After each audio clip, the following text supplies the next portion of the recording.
जी हाँ बंधुगण, खामोखा बहसबाजी करना बंद कीजिए। ऐसे जो छोटी मोटी लड़ाई होती है, और उसे लड़ाई भी आप नहीं कहेंगे, एक प्रकार का बाचलिक क्लेश कहेंगे, अहंकार का पूर्ति कहेंगे। यदि वहां पर आप अपने अहंकार को संतुष्ट करना चाहते हैं, लेकिन अहंकार कभी संतुष्ट नहीं होता।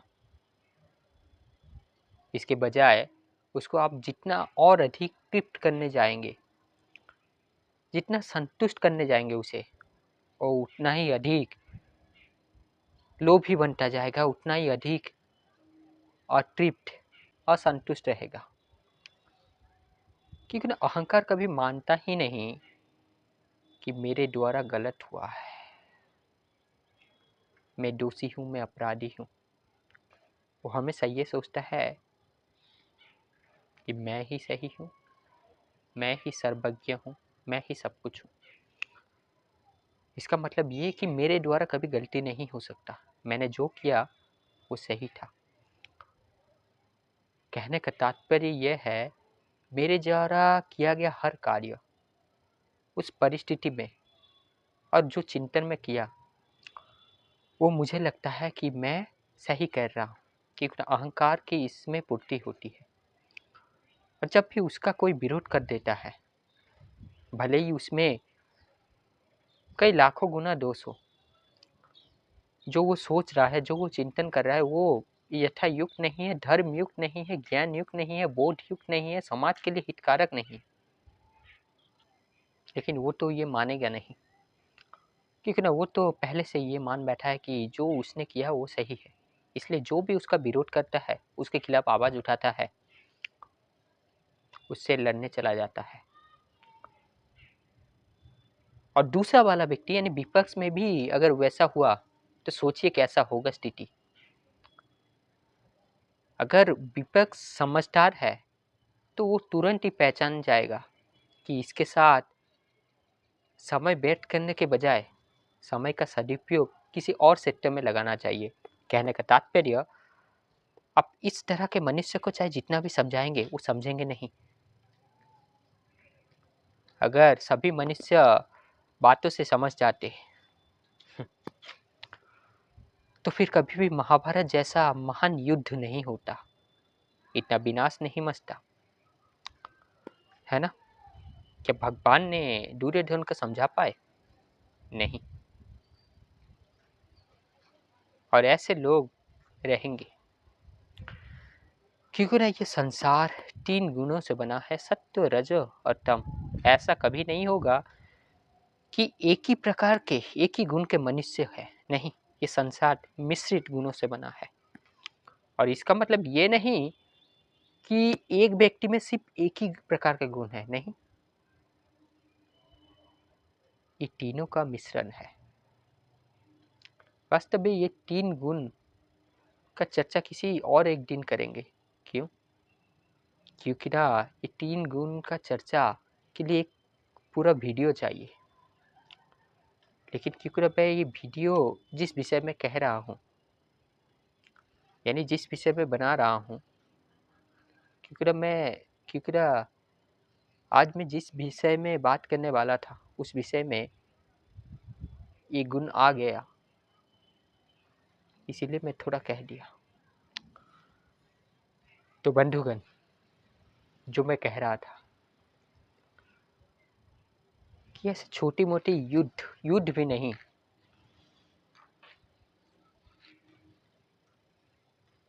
जो आपके नासमझी के कारण आप जिसे समस्या मानते हैं, जिसको त्यागना ही उचित होता है, आप त्याग नहीं पाते, आप उस पे ही घिरे रहते हैं। हाँ बंधुगण, त्यागना अनिवार्य होता है। कैसे? मान लीजिए आप कक्षा 8 में पढ़ रहे हैं, तो कक्षा 9 में जाने के लिए आपको 8वीं कक्षा को त्याग करना ही पड़ेगा। हाँ, उसका प्रक्रिया, उसका विधि कुछ अलग है कि आपको जो परीक्षा है, परीक्षा देना पड़ेगा 8वीं श्रेणी का, और उस पर उत्तीर्ण होकर, पास होकर फिर 9वीं श्रेणी में जाना पड़ेगा। वो तो अपनाना ही पड़ेगा। लेकिन जो परिणाम है वो ये कि नवम श्रेणी जाने के लिए, उस पे दाखिला पाने के लिए अष्टम श्रेणी को त्यागना पड़ेगा। और एक उदाहरण देता हूँ। मान लीजिए मैं आगे चल रहा हूँ और यहाँ से 100 कदम दूर एक स्थान है जहाँ पर मैं पहुँचना चाहता हूँ। मान लीजिए मेरे से 100 कदम दूर एक डाकघर है, एक पोस्ट बॉक्स है, और वहाँ पर मेरा किसी निजी संबंधीय रिश्तेदार ने मुझे एक क्या चिट्ठी भेजा है। अब ये हकीकत मत मान लीजिएगा, मैं उदाहरण स्वरूप कह रहा हूँ। अब वो जो चिट्ठी भेजा है वो उसी पोस्ट बॉक्स में है, ठीक है। तो इसीलिए आप जहाँ पर खड़े हैं वहाँ से 100 कदम आगे जाएंगे तभी उस पोस्ट बॉक्स में जाकर उस चिट्ठी को उठा पाएंगे। अब मान लीजिए आपने कितना 90 कदम आगे बढ़ लिए। अब अगर वहाँ पर थम गए तो क्या आगे पहुँच पाएंगे? नहीं। अगर 91 पर पहुँचना है तो फिर जो 90 वाला जो हिस्सा था, यानी 90 कदम पर जितना हमने दूरी तय की, उसको त्यागना पड़ेगा। ऐसा नहीं हो सकता कि आप कहेंगे मैंने 90 कदम लगाकर जितना दूरी तक चला है उतना दूरी तक बरकरार रखूं, यानी वहीं पर कदम रखूं फिर आगे बढ़ूं। नहीं, कहने का तात्पर्य यह है, सरल शब्द में ये समझिए कि आगे बढ़ने के लिए हमारा पिछला जो पैर है उसको आगे बढ़ाना पड़ता है, उसको त्यागना पड़ता है। अगर वहीं पर खड़े रहेंगे तो आगे नहीं बढ़ पाएंगे, अर्थात त्यागना उचित होता है ऊपर उठने के लिए।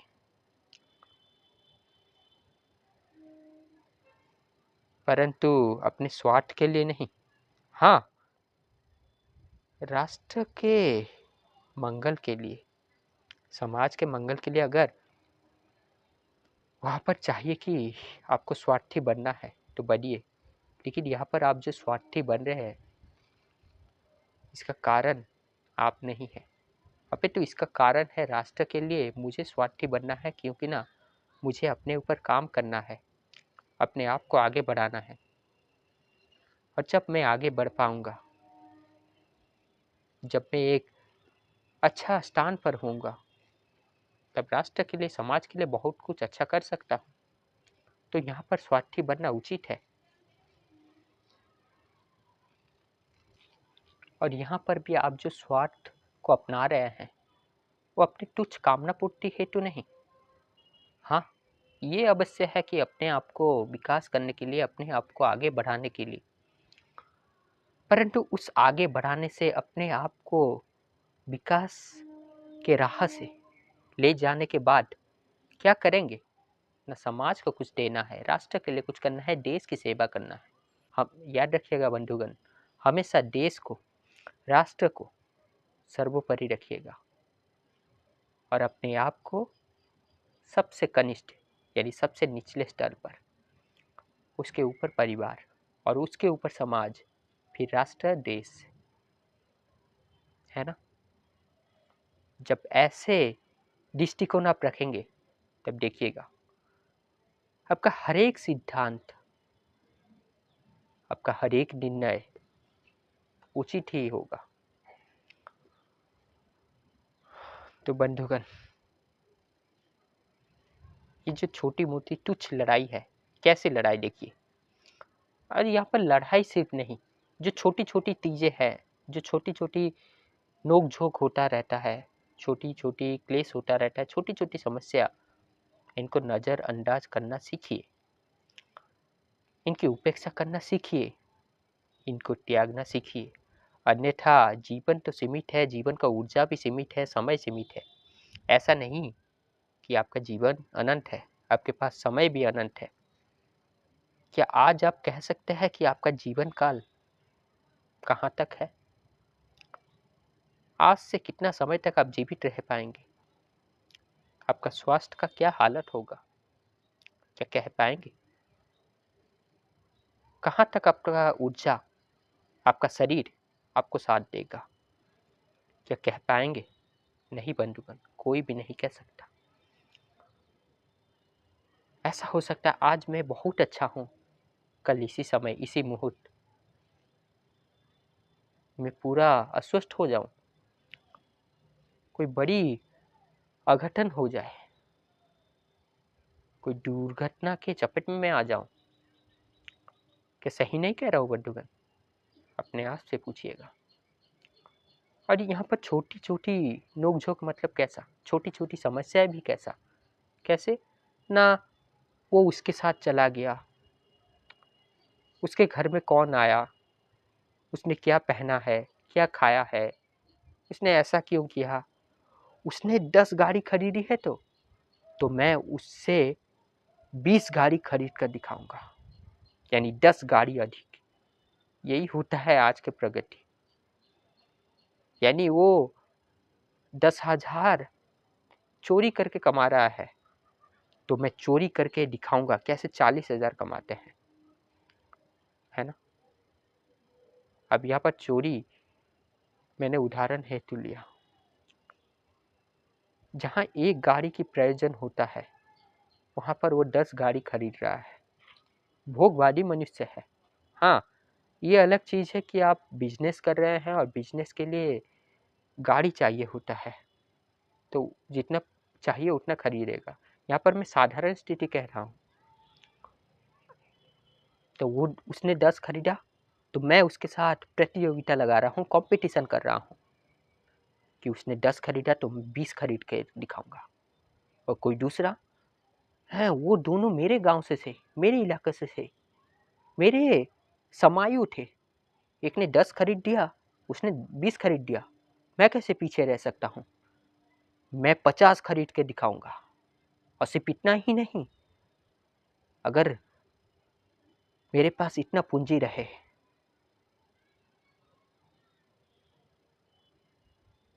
कि मैं 50 बंगलो खरीद सकता हूँ, तब भी मैं खरीद लूँगा। भले ही उसकी कोई आवश्यकता ना हो। यानी ये होता है अहंकार की लड़ाई, मिथ्या लड़ाई, मिथ्या प्रगति। प्रगति क्या? प्रगति इसमें है ही नहीं। सब तो मिट्टी है, इसी मिट्टी में ही मिल जाना है। इसीलिए संसार की आवश्यकता है। ऐसा नहीं कि संसार की आवश्यकता नहीं, लेकिन यथायुक्त प्रयोग करना चाहिए और आवश्यकता अनुसार। संसार लक्ष्य नहीं होना चाहिए। संसार एक पुल, एक ब्रिज की तरह है, अपने आप को उत्थान देने हेतु। मनुष्य का प्रगति सिर्फ चेतना के स्तर पर और बौद्धिक स्तर पर होता है, अन्यथा शारीरिक ढांचा भले ही अलग हो, लेकिन तत्व सबका बराबर होता है, वही मिट्टी में मिल जाना है। कोई बहुत सुंदर है तो कोई बहुत कुरूप है। जो बहुत सुंदर है इसमें उसका योगदान नहीं, और जो बहुत कुरूप है इसमें भी उसका योगदान नहीं। महत्वपूर्ण यह है, आपको मनुष्य का चोला मिला है, तो मनुष्य का चोला मिलने के बाद आपने किस तरह का कर्म किया, इस संसार के लिए आपने किस तरह हितकारक हुए। अगर आप अधर्म को, पाप को, अन्याय को बढ़ावा देते हुए जीवन जीते गए, तो आप निंदा के पात्र होंगे। और क्यों ना हो निंदा, अवश्य होना चाहिए। इसको निरर्थक जीवन कहा गया है। क्या सही नहीं कह रहा हूँ बंधुगण? क्या ऐसे मनुष्य को पूजा दिया जाता है? क्या ये पूजा पाने योग्य है? क्या ऐसे मनुष्य महामानव कहने के योग्य है, महापुरुष कहने के योग्य है? नहीं। सिर्फ जन्म लिए, खाए पिए, मौज किए और देख रहे हैं कि मनुष्य है इसलिए कुछ कमाना पड़ेगा, कमाए, मैथुन करके जीवन को बर्बाद किए, किस प्रकार न भोग में जीते हुए, फिर अंत में वृद्ध होकर मर गए। क्या यही सब करना था आपको? बोलिए। हाँ, ये सब होगा, लेकिन ये सब एक साधारण मनुष्य में भी होता है, एक पशु में भी होता है। क्या कुत्ते बिल्ली जैसा जीवन जीकर इस संसार से चले जाना ही मनुष्य का लक्ष्य होता है? पूछिए अपने आप से, क्या उत्तर मिल रहा है आपको? सुअर, बिल्ली, कुत्ते, कोई भी जानवर ले लीजिए, कोई भी पक्षी ले लीजिए, कभी भी प्रश्न नहीं पूछते। निम्न से निम्न कोटि का प्रश्न भी नहीं। जैसे चल रहा है वैसे ही चलते रहते हैं और नियमबद्धता से चलते हैं। इसलिए उनके ऊपर धर्म का कर्तव्य नहीं रहता, धर्म लागू नहीं होता। परंतु मनुष्य अगर प्रश्न ना पूछे, जैसा चल रहा है वैसा ही चलने दे, इसका मतलब अगर अच्छा चल रहा है तो अच्छा कार्य को बढ़ावा देगा, और अगर गलत चल रहा है तो गलत कार्य को। लेकिन पहली स्थिति में ये अच्छा होगा कि अच्छा को वो बढ़ावा दे रहा है, अच्छाई में वृद्धि कर रहा है, तो फिर समाज भी अच्छाई की ओर आगे बढ़ रहा है। ये एक अच्छा चीज है। लेकिन दोनों ही स्थिति में जो गायब है वो चीज ये है कि उस मनुष्य का विकास ही नहीं हुआ, उसका बोध ही उतना नहीं हुआ, वो स्वयं चिंतन नहीं कर पा रहा है, ज्ञान ही नहीं मिला उसको, और आत्मज्ञान तो दूर की बात। पहली स्थिति में वो अच्छा इसलिए कर रहा है क्योंकि सब लोग कर रहे हैं, उसको देखते हुए कर रहा है। और यहाँ पर आधार ये है कि सब लोग कर रहे हैं इसीलिए देखते हुए कर रहा है। यही चीज वो दूसरी स्थिति में आकर क्या करता है कि सब लोग कर रहे हैं तो मैं भी वो करूंगा, और यहाँ पर जो सब लोग कर रहे हैं वो बुराई को आगे बढ़ा रहे हैं, अधर्म, अन्याय, असत्य में वृद्धि कर, इसलिए वो भी ये करता है। और क्योंकि ना उनकी मानसिक चेतना में वृद्धि नहीं हुई, बोध में वृद्धि नहीं हुआ, आत्मबोध नहीं हुआ, आत्मज्ञान नहीं मिला, इसीलिए वो चिंतन नहीं करता, वो भी उसी तरह करते जाता है। अर्थात अधर्म, अन्याय, असत्य, अज्ञान, कुप्रथा, अंधविश्वास, अंध मान्यताएं को आगे बढ़ाता चलता जाता है। अगर बोध रहता, ज्ञान रहता, विवेक रहता, तो वो प्रश्न करता, क्या ये जो चीज है ये सही है, तो ये होना चाहिए। तो पहले स्थिति में वो पाता हाँ ये सब सही है, इसीलिए वो करता, उसी में आगे जुट जाता। लेकिन दूसरी स्थिति में धर्म के आधार पर, न्याय के आधार पर, सत्य के आधार पर, बोध के आधार पर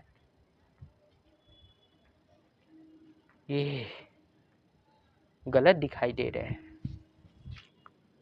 समाज के लिए कभी भी हितकारक नहीं, राष्ट्र के लिए हितकारक नहीं, इसीलिए वो इसे त्याग देगा, भले ही संसार इसको क्यों ना कर रहा हो। क्योंकि यहाँ पर वो प्रश्न कर रहा है, विवेक की चक्षु से वो जी रहा है, ज्ञान के केंद्र से जी रहा है, पशु अज्ञान के केंद्र से जीता है, अविवेक, अशिक्षा के केंद्र से जीता है। अगर आप भी यही कर रहे हैं तो आप किस तरह का हुए कहने की जरूरत नहीं, आप समझ पा रहे होंगे, है ना। आज मनुष्य ऐसे ही सड़क से जा रहा है, एक ऑटो ड्राइवर एक रिक्शा वाला से झगड़ा कर रहा है, किस लिए? 5 रुपए के लिए, 10 रुपए के लिए। और दोष रिक्शा वाला का नहीं, उस इंसान का है। और जो झगड़ा कर रहा है, यानी वो जो इंसान रिक्शा वाला के साथ झगड़ा कर रहा है, क्योंकि ना किराया नहीं दे रहा है वो, अगर किराया भी दे रहा है तो बहुत कम दे रहा है, मतलब जितना का हुआ था किराया देने के लिए, जो सेटलमेंट हुआ था, मान लीजिए 50 रुपए का किराया है तो उसने 30-40 रुपए दिया। ऐसा नहीं है कि वो इंसान ही सिर्फ झगड़ा कर रहा है, ये इंसान भी झगड़ा कर रहा है।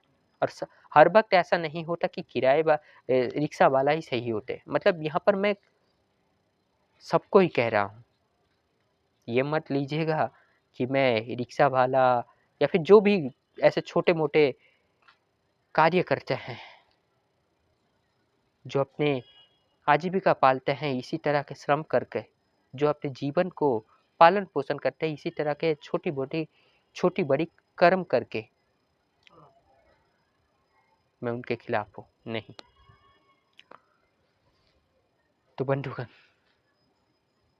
क्या हुआ, 50 रुपये की जगह उसने 40 रुपया लिया, और वो इंसान बहुत अमीर घर का इंसान था। वहाँ पर अगर 10 रुपया दे देते तो क्या हो जाता। हाँ, इसका मतलब मैं ये नहीं कह रहा हूँ हर वक्त आप ऐसा करिए, नहीं,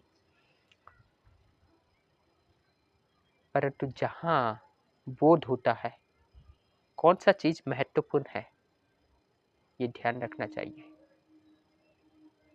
क्या समय गवाना, ऐसे ही तुच्छ वाचलिक युद्ध में लिपटे रहना सही बात है, नहीं। और एक चीज ध्यान रखिएगा, हमेशा सत्य के साथ रहिए। अगर वो रिक्शा वाला आपसे 40 रुपए की जगह 50 रुपए का मांग कर रहा है, यानी पहले ये सौदा हुआ था कि 40 रुपए दूंगा, लेकिन अगर 50 रुपए का मांग कर रहा है तो पीछे मत हटिएगा। हाँ, पीछे मत हटिएगा। तो मूल जो सरल सारांश है वो ये है कि जहाँ भी अन्याय हो रहा हो उसका विरोध करना है।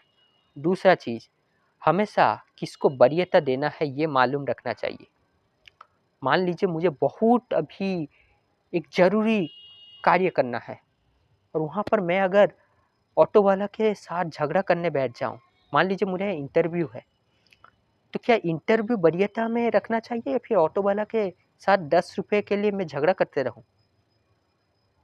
और उसके ऊपर अगर वो इंसान मानने को ही तैयार नहीं, वो अपने अहंकार के लिए लड़ रहा है और मैं भी अपने अहंकार के लिए, तो क्या सब भीड़ जाना चाहिए? नहीं। अभी मैं उदाहरण के लिए बोल रहा हूँ, आशा करता हूँ समझ पा रहे होंगे। और ये जो छोटी मोटी की चिंतन है, संकीर्ण सोच है, ये जो संकीर्ण मानसिकता है इसको त्यागिए। मैं, मेरा परिवार और सिर्फ 4 सदस्य, ये तो पशु भी करते हैं, पशु भी ऐसा मनोभाव ऐसा चिंतन रखते हैं, तो फिर पशु और आप में क्या अंतर हुआ? कुछ भी नहीं। हाँ, इनकी लालन पालन पोषण ये मेरा उत्तरदायित्व है, मेरा धर्म बनता है, लेकिन सिर्फ इसी में ही लिपटे रहना और इसी में ही आसक्त रहना तो पशु तुल्य है आप। तो बंधुगण, ये जो छोटे मोटे, जैसे छोटे बच्चे गुड़िया लेकर, मिट्टी के खिलौने लेकर लड़ते हैं, अपने ना समझ के कारण, अपने अबोध के कारण, ऐसा मत लड़िए ये ऐसे तुच्छ मुच्छ चीजों को लेकर। क्योंकि ना वहां पर जो वृद्ध इंसान होगा जिसके पास बोध है, वो इन सब चीजों को देखकर, इन सब बालक बालिका के कार्य को देखकर, बच्चों के लड़ाई को देखकर हंसेगा। क्यों? क्योंकि ना उनके पास ये बोध है, ये ज्ञान है, क्योंकि ना वो जानते हैं अरे अगर उसको वो गुड़िया भी मिल गया, वो मिट्टी का गुड़िया, मिट्टी का खिलौना भी मिल गया, वो तो मिट्टी का ही है, मिट्टी में ही मिलना है, उसमें कोई सार्थकता नहीं दिखता है ना बंधुगण। अगर कहा जाए तो इस विषय में बहुत कुछ कहा जा सकता है, लेकिन अंधेरा छा गया है, इसीलिए मैं इसको यहीं पर ही रखना चाहूँगा। तो बंधुगण, अपने जीवन को सही दिशा में आगे बढ़ाइए और हाँ, धर्म युद्ध में हमेशा भागीदारी लीजिए। ऐसे तुच्छ मुझ अज्ञान, छोटे मोटे संकीर्ण सोच के साथ,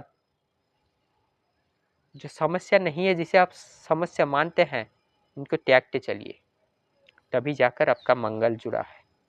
चिंतन कीजिएगा, ऐसे ही मत मान लीजिएगा। धन्यवाद।